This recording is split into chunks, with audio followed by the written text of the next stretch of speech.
Assalamualaikum warahmatullahi wabarakatuh. Perkenalkan, saya Faris Kamil dari Prodi S1 ketiga tingkat 1. Di sini saya akan menjelaskan materi Haji Industri yang telah saya rangkum. Materi pertama yaitu bahaya kesehatan kerja dan proses analisis pelayanan bahaya. Pertama, konsep bahaya. Bahaya adalah sumber, situasi, atau tindakan yang berpotensi menimbulkan cedera atau gangguan kesehatan. Bahaya bersifat intrinsik, tidak dapat dihilangkan sepenuhnya kecuali melalui eliminasi, tetapi dapat dikelola. Bahaya dibagi menjadi dua, yaitu bahaya keselamatan atau safety hazard, yaitu berdampak akut dan menyebabkan cedera fisik. Yang kedua, bahaya kesehatan atau health hazard, berdampak kronis dan menimbulkan penyakit akibat kerja. Dua, bahaya keselamatan dan kesehatan kerja. Bahaya keselamatan meliputi bahaya mekanik, listrik, kinetik, kebakaran, dan ledakan. Bahaya kesehatan meliputi bahaya kimia, fisika, biologi, ergonomi, dan psikososial yang efeknya sering muncul setelah pajanan jangka panjang. 3. Kecelakaan kerja dan penyebabnya. Kecelakaan kerja bukan kejadian kebetulan, tetapi hasil dari hubungan sebab akibat. Teori domino menjelaskan bahwa kecelakaan terjadi akibat rangkaian faktor mulai dari lingkungan sosial hingga tindakan tidak aman. Unsafe act merupakan penyebab terbesar kecelakaan, diikuti oleh unsafe condition. Swiss cheese model menekankan bahwa kecelakaan terjadi akibat kegagalan sistem berlapis, sehingga pencegahan harus berfokus pada perbaikan sistem, bukan hanya menyalahkan pekerja. 4. Pencegahan kecelakaan kerja. Pencegahan dilakukan dengan hierarki pengendalian risiko dari yang paling efektif hingga paling lemah. Yang pertama ada eliminasi, kemudian substitusi, rekayasa teknik, administratif, dan alat pelindung diri atau PD. 5. Konsep pajanan. Pajanan adalah kontak antara agen bahaya dengan manusia melalui paru, kulit, atau mulut dengan waktu tertentu. Unsur paling penting pajanan meliputi konsentrasi, durasi, frekuensi. Pajanan berbeda dengan sumber bahaya. Tidak semua bahaya yang ada di sumber akan terpajan ke pekerja. 6. Pajanan lingkungan kerja vs tempat kerja. Pajanan tempat kerja umumnya memiliki konsentrasi lebih unggul, tetapi durasi terbatas dan populasinya relatif homogen. Sebaliknya, pajanan lingkungan memiliki konsentrasi lebih rendah, durasi lama, dan mencakup populasi rentan. 7. Penilaian pajanan. Penilaian pajanan dilakukan melalui siklus Haji Industri, yaitu AREP, antisipasi, rekognisi, evaluasi, dan pengendalian. Tujuannya antara lain untuk memenuhi regulasi dan mengevaluasi pengendalian dan melindungi kesehatan pekerja. 8. Dosis respon dan analisis pajanan. Prinsip toksikologi menyatakan bahwa dosis menentukan efek. Hubungan dosis respon digambar melalui kurva yang mengenal konsep ambang batas Noel dan Lowell.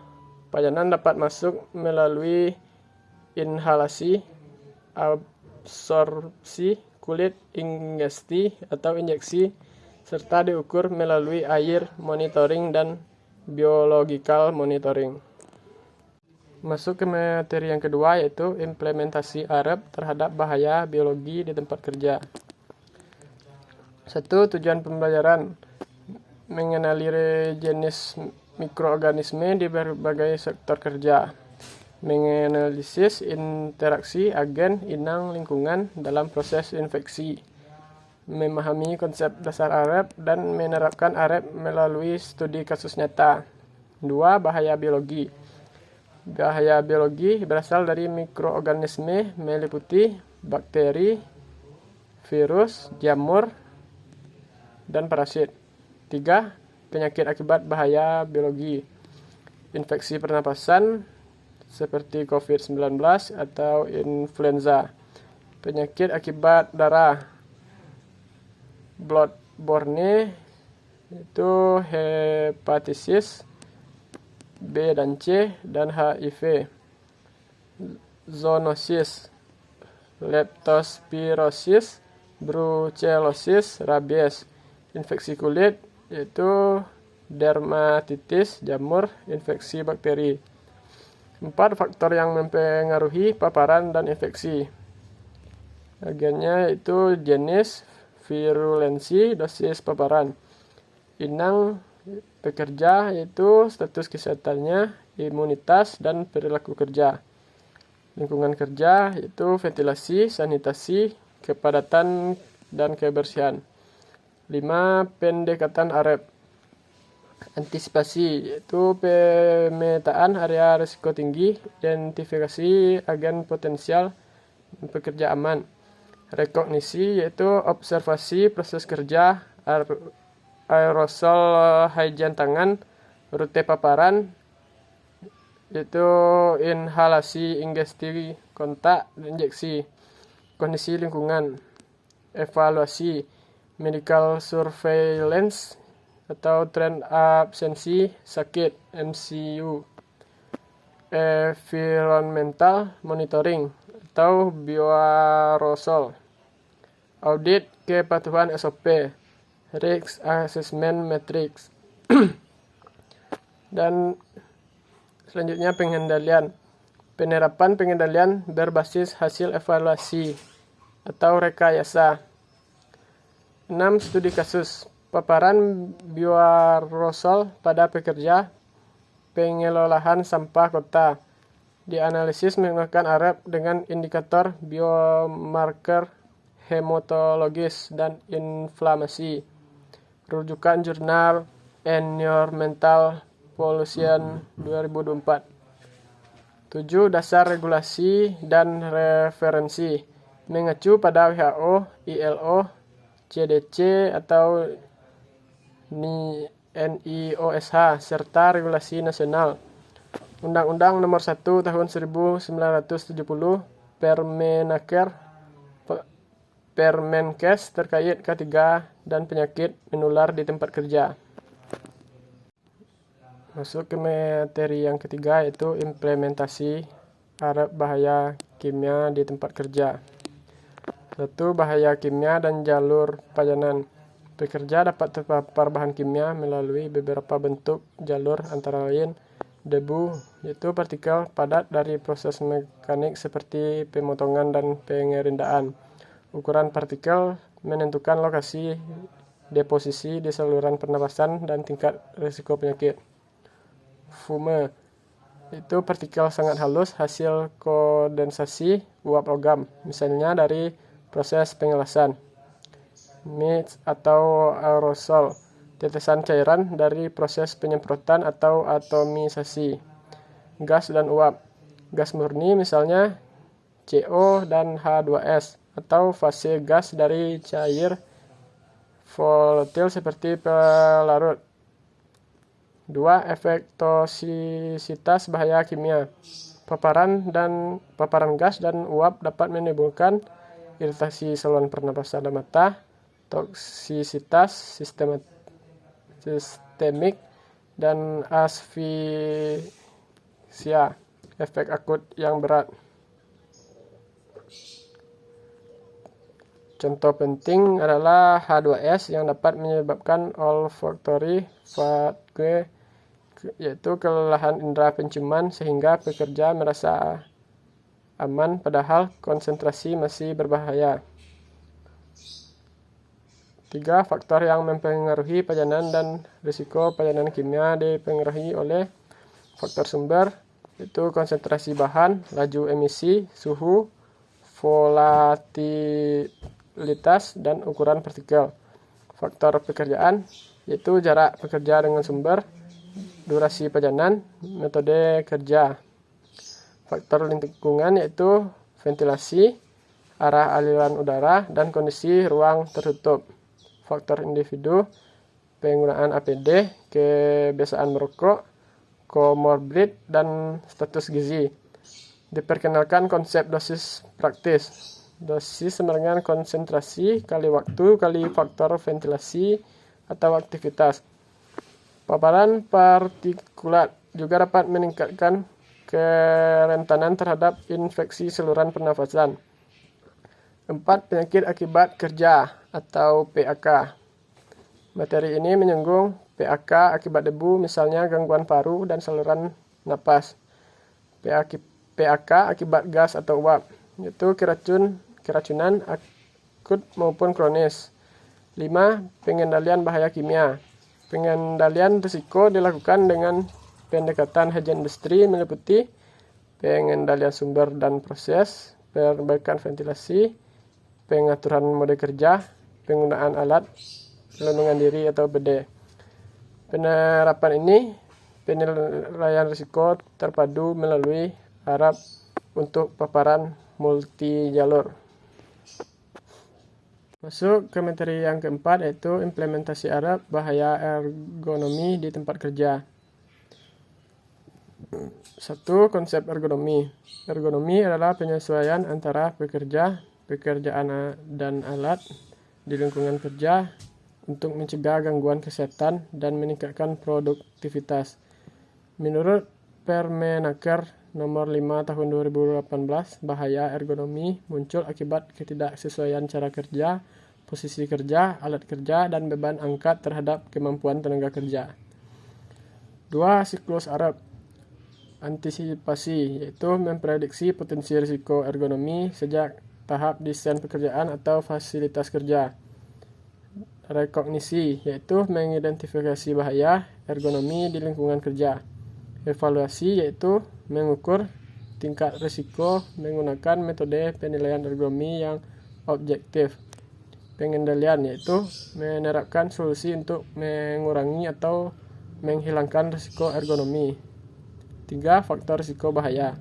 Bahaya ergonomi dipengaruhi oleh faktor pekerjaan, yaitu durasi, frekuensi, dan intensitas kerja.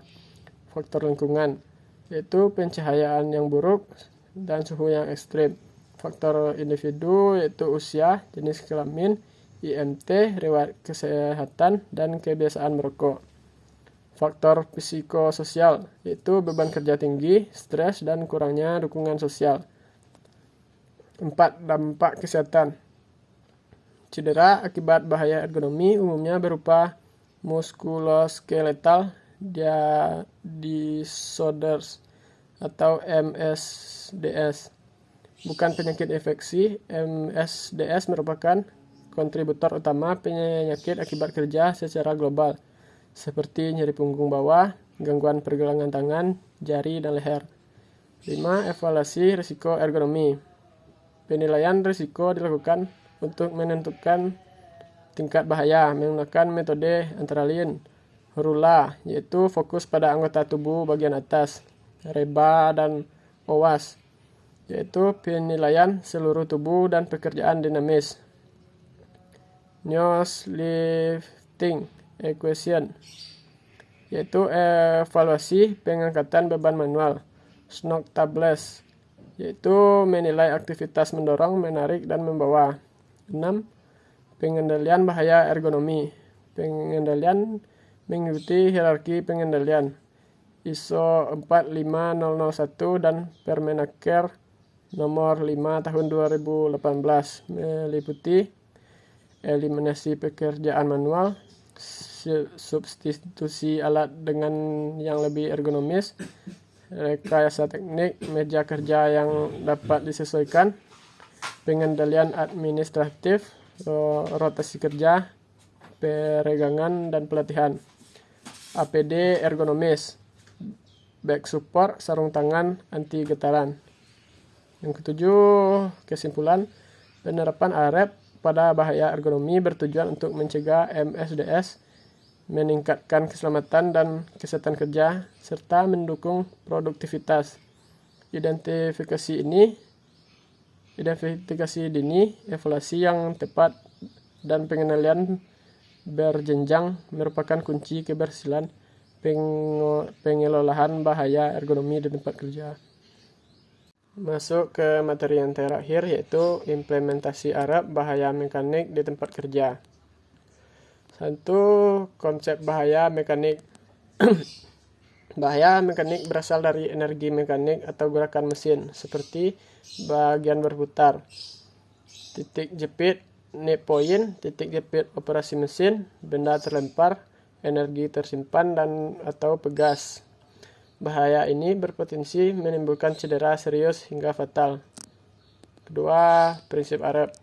Antisipasi, yaitu memprediksi potensi bahaya sejak tahap desain proses, mesin bahaya, layout, dan perubahan teknologi. Rekognisi, yaitu mengidentifikasi bahaya nyata melalui inspeksi lapangan, data kecelakaan, NERMIS, dan Job Safety Analysis atau JSA. Evaluasi, yaitu tingkat risiko berdasarkan kemungkinan kali keparahan, serta kepatuhan terhadap standar dan regulasi.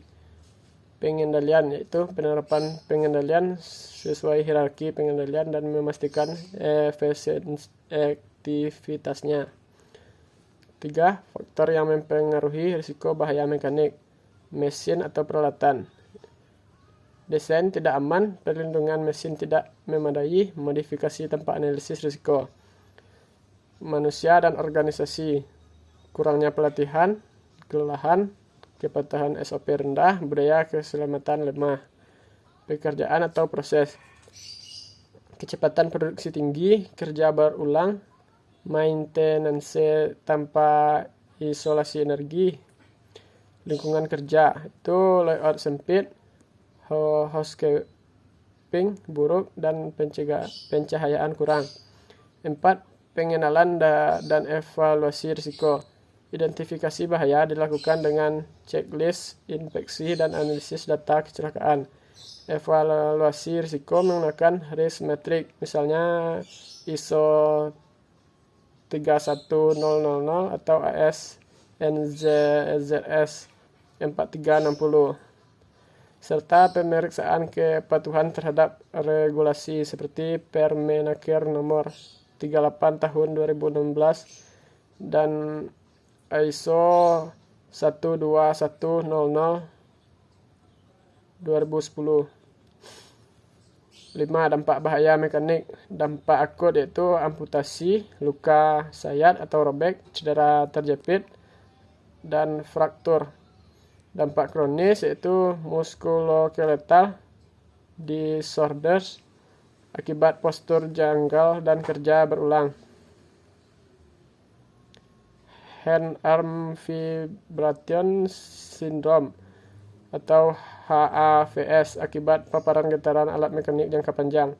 6. Pengendalian bahaya mekanik.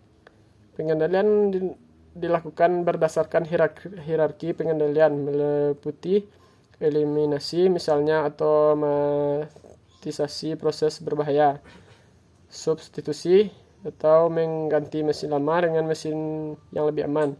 Rekayasa teknik itu margin guarding, sensor keselamatan. Administratif itu SOP, pelatihan, sertifikasi, dan loto. APD yaitu sarung tangan anti potong, sepatu safety, dan kacamata pelindung. Sekian materi dari saya tutup dengan Assalamualaikum warahmatullahi wabarakatuh.